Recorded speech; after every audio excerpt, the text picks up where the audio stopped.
Вас приветствует информационная служба телеканала «Грозный», в студии Милана Манаева. Здравствуйте.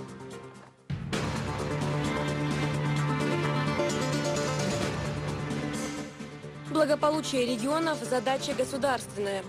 Нужно создавать для инвесторов благоприятные условия. Им важно знать и о той поддержке, которую мы способны в настоящий момент оказывать. В Карачаево-Черкесии состоялось заседание правительственной комиссии по развитию СКФО. 13 лет на страже интересов государственных и гражданских. У тех, кто нарушает закон, при виде прокурора должно темнеть в глазах. Прокуратура Чечни отмечает день основания.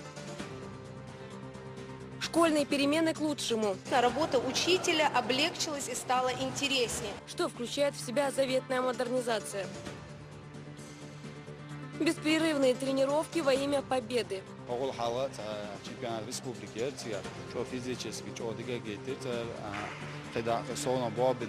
Как чеченские каратисты готовятся к чемпионату России?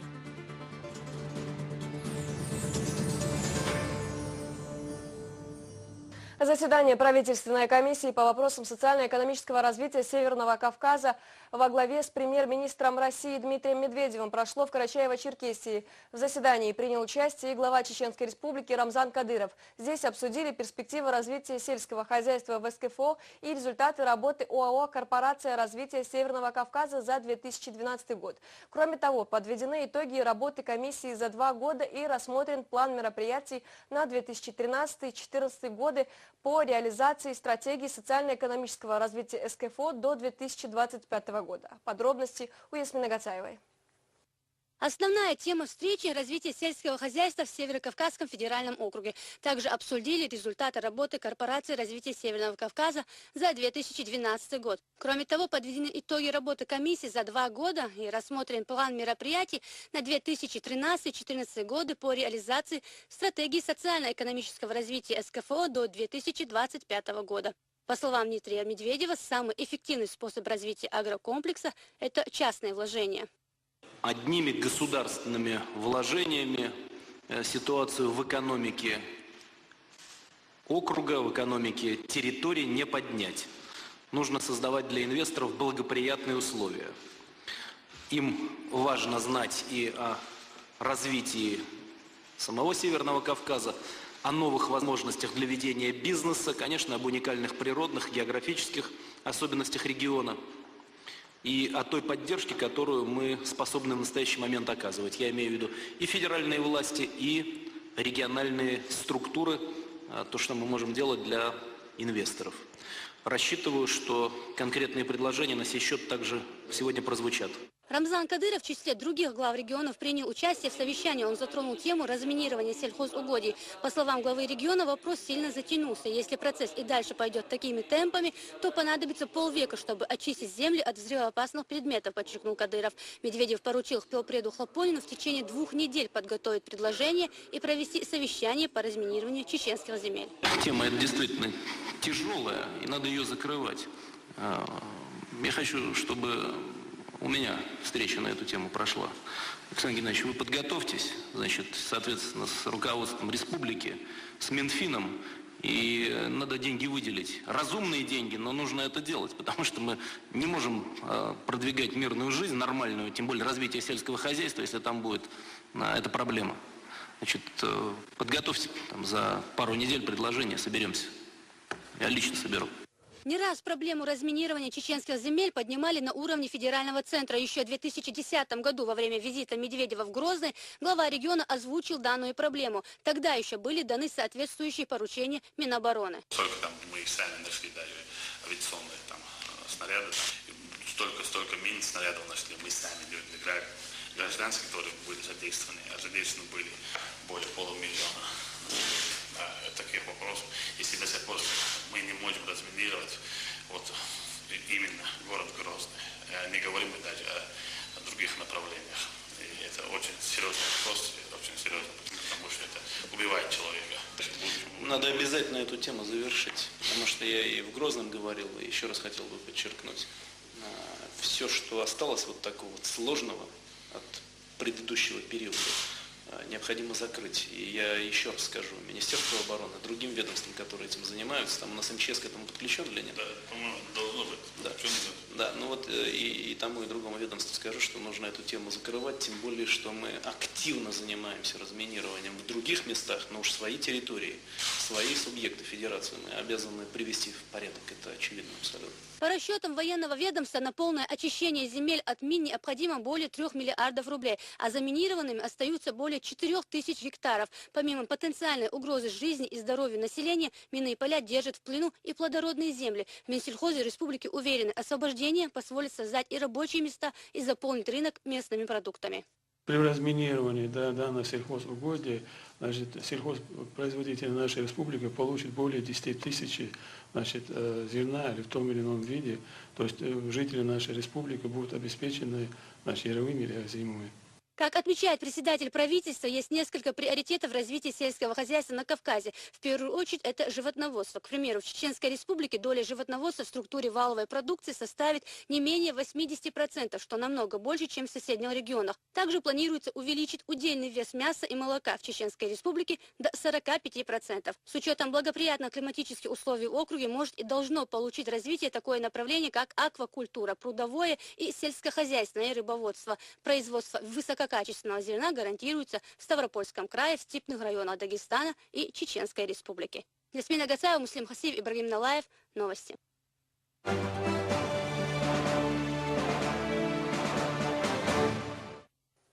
До 10-й годовщины принятия Конституции Республики остается чуть больше месяца. В парламенте прошло заседание Оргкомитета по празднованию этого события. Главные торжества пройдут в театрально-концертном зале столицы. Спикер парламента и руководитель Оргкомитета Дуквах Абдурахманов отметил, что предстоящий праздник должен стать грандиозным событием, потому что благодаря первому президенту Чеченской Республики Ахмату Хаджикадырову исполняется 10 лет со дня начала новой мирной жизни.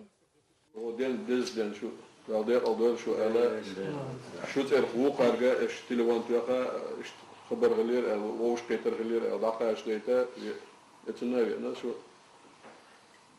az dəggər bax da ho andadı şu mella şu üyüşnadı وقعت мероприятие могилня عمل عشاوي إن وريفرندوم دول على أرياج عندنا رمضان باتشويتش دائما شو أولى مسلمات يأخذ دو.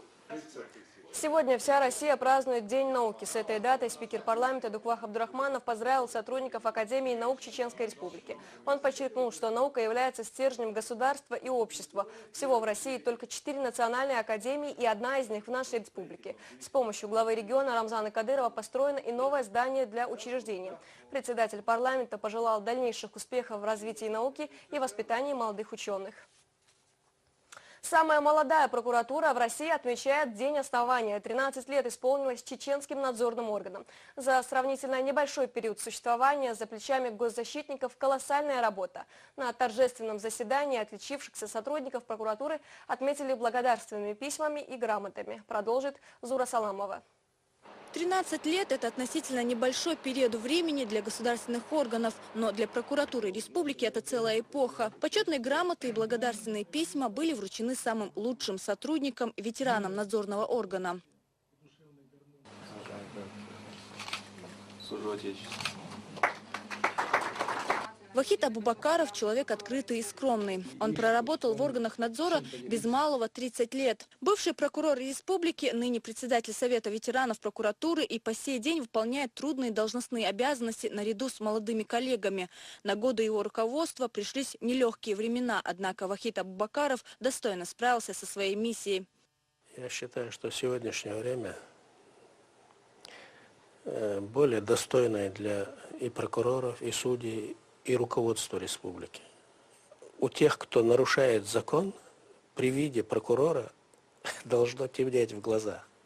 И если это так, то прокурор на своем месте. Прокуратура Чечни самая молодая в современной России, но несмотря на это, профессионализм сотрудников является достойным примером служения государству. За прошедший год рассмотрено более 7 тысяч обращений и принято около 2000 граждан по различным вопросам. Значительные усилия направлены на выявление и устранение нарушений при установлении тарифов в сфере жилищно-коммунального хозяйства, недопущение возникновения задолженности по заработной плате. завершение работы по постановке на учет земель сельскохозяйственного назначения. Об эффективности работы органов надзора свидетельствует борьба с киберпреступностью и проводимый мониторинг всемирной паутины. Запрет на доступ к интернет-порталу с экстремистским материалом в нашей республике был установлен буквально в течение суток. В прошлом году при активном участии прокуратуры республики удалось в максимально короткие сроки обеспечить запрещение в судебном порядке распространения скандально известного фильма «Невинность мусульман» на территории страны. Его распространение могло привести к беспорядкам и на почве религиозной розни. На сегодняшний день в органах прокуратуры республики работают около 200 сотрудников. Их деятельности не всегда сопутствует понимание со стороны граждан. Однако именно от них во многом зависит соблюдение прав и свобод человека. Работа в органах надзора требует соблюдения жесткой позиции, но и не исключает мягкости характера. Зура Саламова, Вах Кантаев. Новости. Ислам Кадыров удостоен награды уполномоченного по правам человека за весомый вклад в дело защиты прав граждан, активное участие в развитии и становлении гражданского общества в регионе. Мэр Грозного получил из рук Нурдина Хажиева медаль за защиту прав человека. Почетных грамот уполномоченного удостоились также первый заместитель мэра Исмаил Хусаинов и руководитель аппарата Ваха Устраханов и председатель комитета городского хозяйства Иса Барщигов. Многим начальникам департаментов и отделов была объявлена благодарность.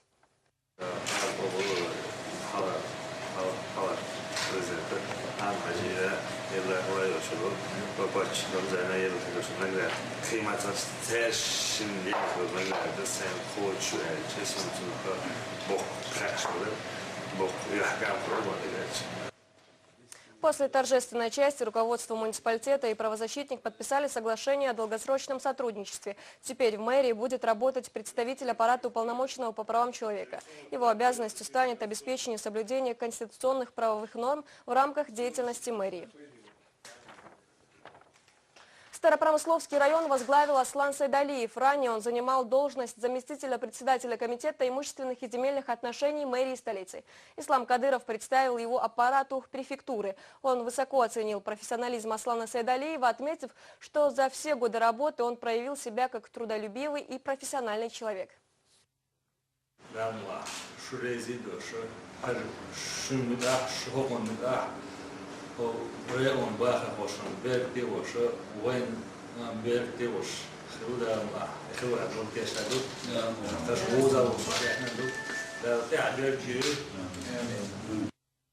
С нового учебного года родителям не придется покупать учебники для своих детей, а учащихся, которые живут за 2 километра от школы, будет развозить автобус. По всей стране активно ведется укомплектование кабинетов физики и химии. Работа эта ведется по федеральной целевой программе модернизации школ. На совещании с министром образования глава республики Рамзан Кадыров поручил ускорить этот процесс. О всех позитивных переменах, ожидающих школьников, Алхазур Керимов.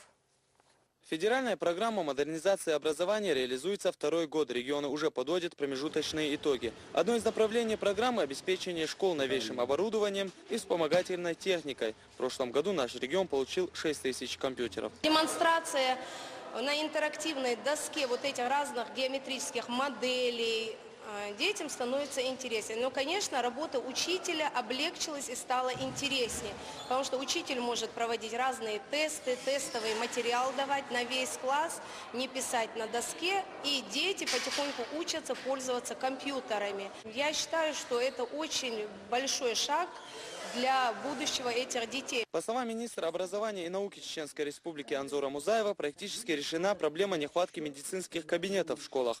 Но главная новость – родителям не придется покупать учебники для своих детей. По крайней мере, так говорят в министерстве. Кроме того, в этом году полностью на 100% укомплектуем подвоз детей. То есть автобусы, газели, то есть дети не будут, там, где расстояние превышает 2 километра, дети не будут ходить пешком в школу. В рамках этого проекта удалось повысить уровень заработной платы педагогов и максимально приблизить ее к другим экономическим показателям. Эта мера привязана устранить проблему нехватки штатов. Если мы к 1 сентября имели вакантных мест около 500 учителей, нам не хватало по республике. А после первого полугодия, когда люди увидели на что они могут надеяться, что они будут получать. На сегодняшний день в наших школах по всей республике 156 вакантных мест. Только за одно полугодие. Министр обещает, что до конца года в каждой чеченской школе появятся интерактивные доски. Будут укомплектованы кабинеты физики, химии и биологии. А в следующем году должен быть решен вопрос с горячим питанием малообеспеченных детей. Алхазур Керимов, Магомед Аздаев, Ибрагим Налаев. Новости. И к другим новостям. Сотрудники полиции перекрыли канал поставки наркотиков. Крупная партия спайса и гашиша обнаружена при обработке ранее полученной оперативной информации. В районе селения Чечен-Аул сотрудниками МВД, ФСБ и представителями других структур была остановлена машина, в багажнике которой обнаружены детские игрушки. В них, как выяснилось, и прятали наркотики. По подозрению в незаконном хранении и сбытии задержаны двое жителей столицы республики. Это находившийся за рулем машины 32-летний Зелимхан Арсамирзоев и пассажир 23-летний Алихан Богатырев. Задержанные отрицают свою вину. Оба утверждают, что о наличии наркотиков не подозревали, а пакет с игрушками перевозили из старых Атагов в Грозный по просьбе знакомого. 32 пакетов гашишу, 129 пакетов синтетические, спайсов, химические наркотики. Из наркотика привыкания возникает адвокатию своеобразия наркотику келёя. Из-за республики учению канал и бихар хахучто сурцан бихарению и бихарению канал выдал вахалат перекрытина реализовать ЦПН. Также в Октябрьском районе Грозного задержан подозреваемый в незаконном хранении психотропных веществ. У жителя села Новый Центарой Магомеда Барханова изъяты сильнодействующие препараты. По словам молодого человека, они были приобретены в Хасавюрте для личного употребления. Задержанный уже признал свою вину и раскаялся в содеянном. Проводится проверка. Всемирная паутина наносит вред или, напротив, пользу? Этим вопросом задаются ведущие профессора и не только. О влиянии интернета сотрудники Министерства по национальной политике, печати и информации и представители Центра по противодействию экстремизму и терроризму говорили с учащимися 56-й школы Грозного. К какому выводу они пришли, знает Фатима Магомшерипова. Интернет – зло или польза? Вопрос, который возник с появлением всемирной паутины. Без нее невозможно представить себе жизнь в 21 веке. К сожалению, наряду с пользой он создает ряд проблем. О них и рассказали школьникам сотрудники Минация и Центра по противодействию экстремизму и терроризму. С Нового года мы планируем проводить данные лекции ежемесячно. И это помимо основной работы в интернете, которую мы проводим по противодействию разным антисоциальным и античеченским настроениям. Работа связана именно не только с мониторингом сети, но и с вбросом позитивной информации, которая может влиять и способствовать улучшению имиджа республики.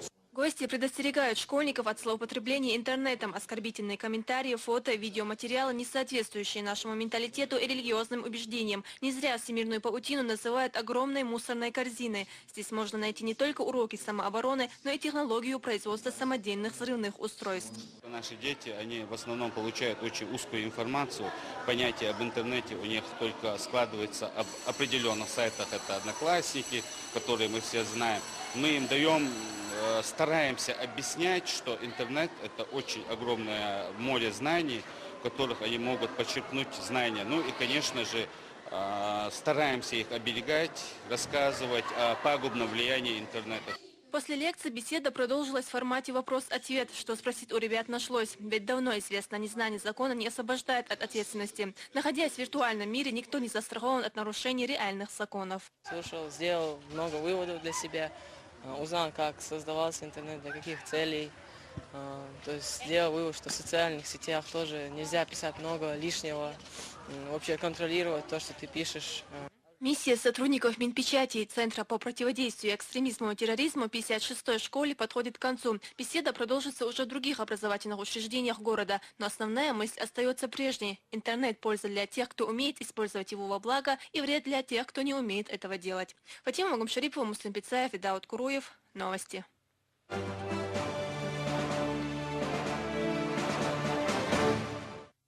Строгий учет каждого кубометра потребленного газа. После участившихся рейдов по домам должников прибавилась работа установщикам газовых счетчиков. Потребители, не способные за раз оплатить установку, могут заключить с Читенгазом договор о рассрочке. Выгода от счетчика очевидна, а о всех его преимуществах Ахмед Джабраилов. В последнее время этих людей можно встретить практически в каждом квартале. Нет, они не рекламные агенты, а установщики газовых счетчиков. Бригада состоит из 4 человек – водителя, сварщика, слесаря и старшего мастера. По мере возможности так дальше. Как только началась информационная кампания с призывом погасить коммунальные долги, желающих установить приборы учета стало намного больше, говорят в газовой службе.